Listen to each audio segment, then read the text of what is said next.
En nuestras conexiones vamos a registrar un hecho que es realmente muy significativo, que es que aunque el fútbol y la política siempre estuvieron relacionados, en mayor o menor medida, depende del país, depende del momento, pocas veces hubo un mundial tan político, con tantos debates, como es el mundial que se está desarrollando en estos días. Para poder explicarlo, vamos a nuestra primera conexión. Nuestra primera conexión es Gianni Infantino. Como ustedes saben, Gianni Infantino es el presidente de la FIFA, el hombre con mayor poder en esa gran organización, ese gran negocio, en ese gran deporte que es el fútbol. El sábado pasado, unas horas antes del comienzo del Mundial, Gianni Infantino llamó a una conferencia de prensa. Se plantó frente a 400 periodistas y dijo: me cansé de estar en silencio, escuché las críticas, escuché las denuncias, escuché las campañas en contra de este mundial y es momento en que yo voy a hablar. Y dijo, por ejemplo, esto. Today, I have very strong feelings. I can tell you that. Today I feel Qatari.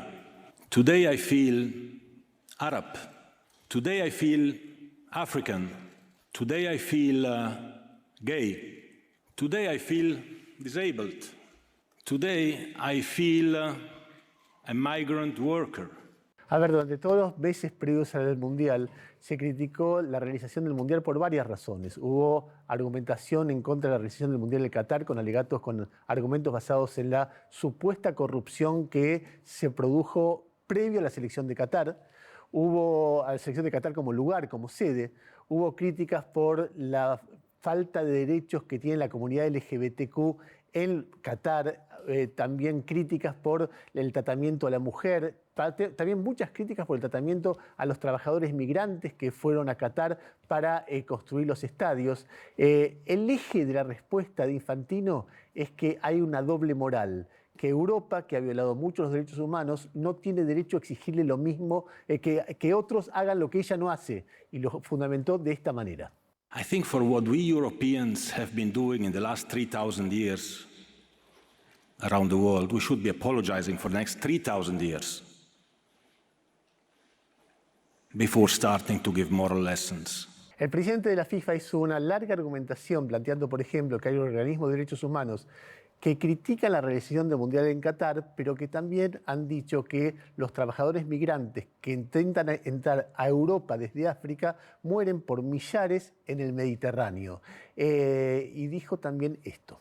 This moral lesson giving, one-sided, it's just hypocrisy. A ver, para complejizar todo lo que estuvo pasando, tal vez sirva recurrir a nuestra segunda conexión. Nuestra segunda conexión es Harry Kane. Harry Kane es el talentosísimo mediocampista que es capitán de la selección inglesa y que en los primeros días del Mundial había anunciado que iba a aparecer en el campo de juego con un brazalete que dijera One Love y el arco iris en solidaridad a la comunidad LGBTQ que estaba protestando por la discriminación que existe en Qatar al respecto.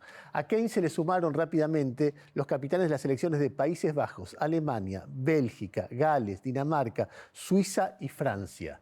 Todo esto empezó a generalizarse y la FIFA empezó también un trabajo de presión porque planteaba que este tipo de manifestaciones no estaban permitidas en el campo de deportes, mucho menos en un mundial. En ese contexto habló el presidente de la Federación Alemana y contó esto. Escuchen. Es handelt sich aus meiner Sicht um eine Machtdemonstration der FIFA. Sie hat uns klargemacht, dass wir mit sportlichen Konsequenzen bedroht werden, sollten wir der Aufforderung, die Binde nicht zu tragen, nicht nachkommen. Las presiones hicieron su efecto y el lunes, horas antes de que, el domingo empezó el Mundial, jugaron Ecuador y Qatar, y el lunes empezaban el resto de las selecciones. Y horas antes de que esto se produjera, hubo un comunicado conjunto de las selecciones que habían anunciado que tomarían medidas de protesta, de que desistían y que aceptaban las reglas de juego que planteaba la FIFA. Sin embargo, el día del debut, la selección inglesa se arrodilló, como han hecho muchos deportistas americanos con el Black Lives Matter, se arrodilló en el campo de juego y Kane apareció con un brazalete en contra de la discriminación. Luego, la selección alemana, que también había propuesto o había anunciado que protestaría, no protestó de la manera que se esperaba, pero cuando tuvo que formar frente a los fotógrafos, formó de la manera que están viendo, tapándose la boca como diciendo no nos dejan expresar lo que nosotros queremos decir, incluyendo de esta manera un debate sobre la libertad de expresión en el campo de juego. En ese momento, la ministra de Interior de Alemania, Nancy Faeser, lució en la tribuna el brazalete de One Love, o sea, ahí ustedes la están viendo, de solidaridad con la comunidad LGBTQ, acompañada por el presidente de la Federación Alemana, Bernd Neuendorf. Y también opinó el presidente de la Federación Danesa, Jakob Jensen. I think a lot of harm is being done to football. I think football is about uniting the world. This is a statement of FIFA. I do not think the press conference that was given by Infantino is a united way to speak to so many nations. My own emotions are I'm disappointed, I'm deeply disappointed. La polémica se disparó en todas las direcciones. Nuestra tercera conexión es Human Rights Watch. Human Rights Watch es uno de los organismos no gubernamentales más influyentes del mundo en defensa de los derechos humanos. El titular de la FIFA, Gianni Infantino, había citado a Human Rights Watch el sábado porque había dicho que esta organización había criticado a Europa porque alrededor de 2.500 personas habían muerto intentando entrar a Europa en los últimos años, habían muerto ahogadas en el Mediterráneo. Gianni Infantino decía, nadie le pide compensación a Europa por esto, y en cambio sí a los trabajadores que trabajaron en la construcción de los estadios. Como respuesta, inmediatamente Human Rights Watch empezó a subir a sus redes los testimonios que ya se conocían de trabajadores migrantes contando lo que habían pasado. No fue solamente Human Rights Watch, también aquí en CNN hemos tomado testimonios de trabajadores que reflejaban esta situación. Uno de ellos decía, hacía mucho calor, el capataz solía amenazarnos con reducir nuestros salarios y el pago de horas extras.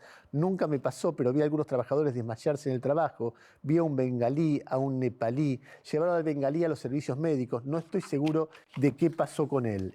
Un día después de la negociación de la inauguración, Human Rights Watch señaló en un comunicado que la Copa del Mundo de la FIFA comenzó sin una indemnización para los migrantes, y un funcionario del gobierno catarí dijo a la CNN que solamente se podían contar 3 muertes relacionadas con el trabajo en los estadios. El debate también afectó al ambiente artístico, por eso nuestra cuarta conexión es Maluma. A ver, ustedes saben, y si no saben se los cuento, que hubo múltiples actitudes en el ambiente artístico respecto de qué hacer con la inauguración del Mundial.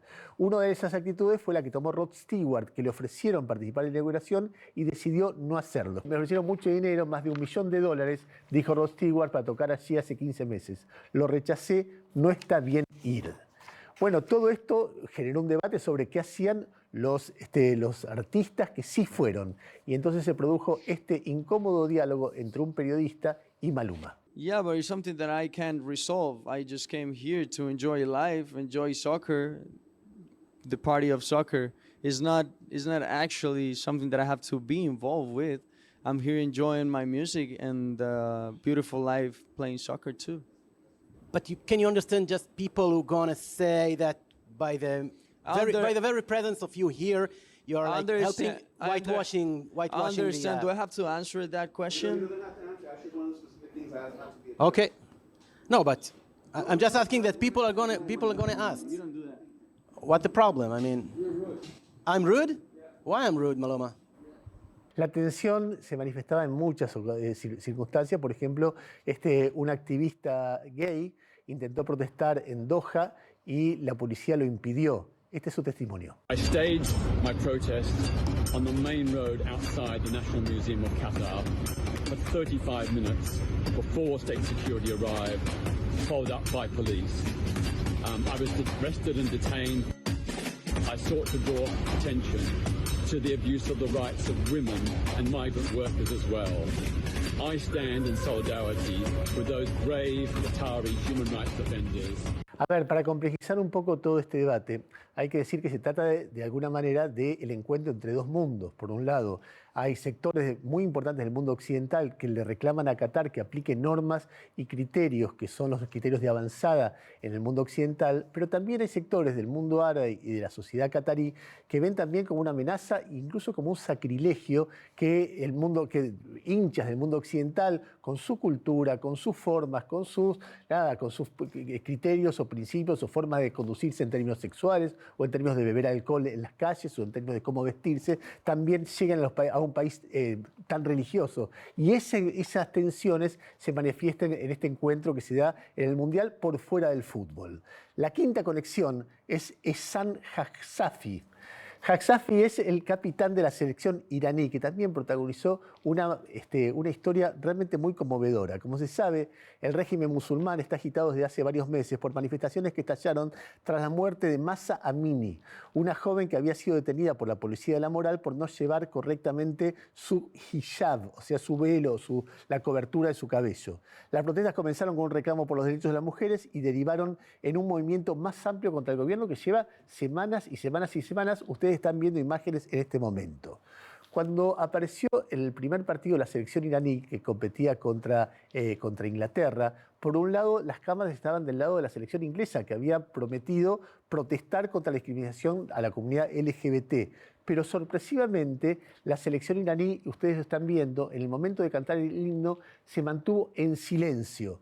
Y se mantuvo en silencio como una forma de protestar contra lo que estaba pasando en Irán. Y su capitán, o sea, Ehsan Haqsafi, lo explicó en conferencia de prensa de esta manera. باید قبول کنیم که واقعا شرایط کشورمون خوب نیست و مردممون شاد نیستن، همه ناراحتن و ما اینجاییم. دلیل بر این نیست که صدایشون نباشیم و یا بهشون احترام نذاریم.